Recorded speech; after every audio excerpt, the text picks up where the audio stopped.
really special day for the club, for the boys to rally and finish like that. How are you feeling now? Yeah, I quickly spoke about that. We were poor in the first half. Getting off to that lead, we should have taken advantage of that, but it was some poor decisions in play in footy.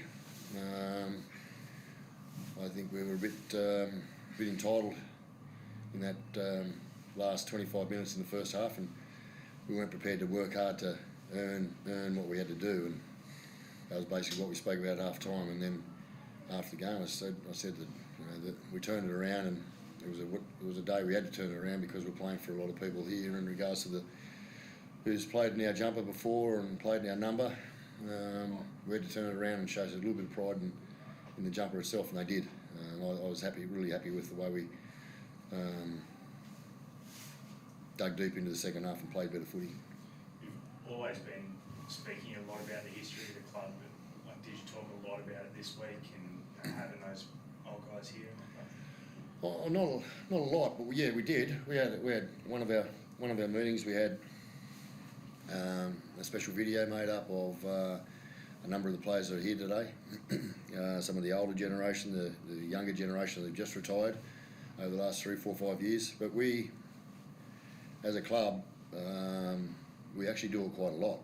So it's not special to go and celebrate it again. We actually call upon our past, history quite a bit, don't we? So to see a few of the younger guys really standing up, especially towards the end there, to put the icing on the cake.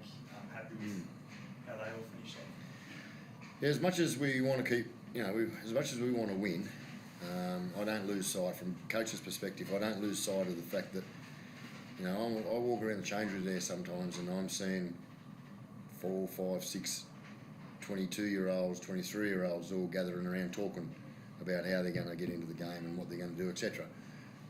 And I've got to keep coming back to thinking realistically that we're still developing these young blokes. There's guys there who've only played, half a season to a season and a half, like Ethan Strange, for example. We look at Ethan Strange at the moment, and his communication and confidence has grown so much over 12 months. And I just keep thinking to myself, where's he going to be in another 2 years? So that's what, as a coach, you want to win today, but I've still got my development hat on as well, developing this group of young blokes. And I'm fortunate because blokes like Hutto and Joe and Papa and Red and Tommy, the senior boys, and I would have forgot 1 or 2, those senior players, they're a massive force behind helping these younger blokes grow into first graders. So when you look at those younger guys, how excited do you get, given, as Ricky said, some of them aren't really that experienced at this level? Yeah, definitely. But at the same time, we've got certain standards that we want to live to, and sometimes I forget how old they are. Got some tough love there as well, but yeah, it's exciting for the future of the club. People like Owie, hasn't had much time this year, but when he gets on, he does his job and does it good. So a lot to look forward to, but yeah, still we've got high standards at the club, and no matter how much game time you've had, we expect you to meet it. Joe, what's the feeling out there amongst the squad when you guys do fall behind? It seems like you and the boys have this amazing ability to sort of back yourself in any situation. So what's sort of the feeling out there amongst the boys? I think we've got to get back to our basics, and I think sometimes we get shocked into that. Like today's first half, we weren't playing like we wanted to, but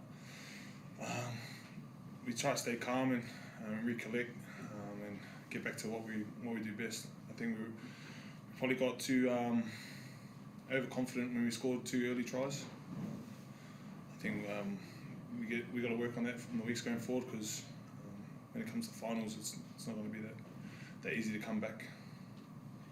Ricky, obviously this is like 2 more points and getting closer to that minor premiership. Do you think, although there is 7 rounds to go, the team is getting to a place where you want to see them for the finals? No, not yet. That's what we're growing to. There's a team we want to become, and that's what we're chasing. And it's a good question, because I said before the game, if you think we're at a certain level of as a football team at the moment, if we don't keep growing, we're not going to have success going into the back end of the season. So we've got to keep driving ourselves and striving to become better, because it's today's level of football where we're at is not good enough. Obviously, in the first half, we saw a lot of offloads. I think I might have heard a stat that this might have been the most offloads in a half all season for the team. Is this something you kind of want to bring in a little bit more to the Raiders attack? Yeah, it's that stat might have been for Parramatta, Oh, okay. but in answering that, we've been in that situation before, mate. So what you're saying is correct. If we can get that offload and create that second phase, 100%, because it's hard to defend. And you know, Parramatta had a very high offload statistic in the first half today, and we found it very hard to defend against. So what you're saying is 100% correct. It's something that we're good at. It's something that we do drill. But if it's a matter of us having to tuck it under our jumper and take the tough carry, that's what we've got. That's what the players instinctively, the big boys, they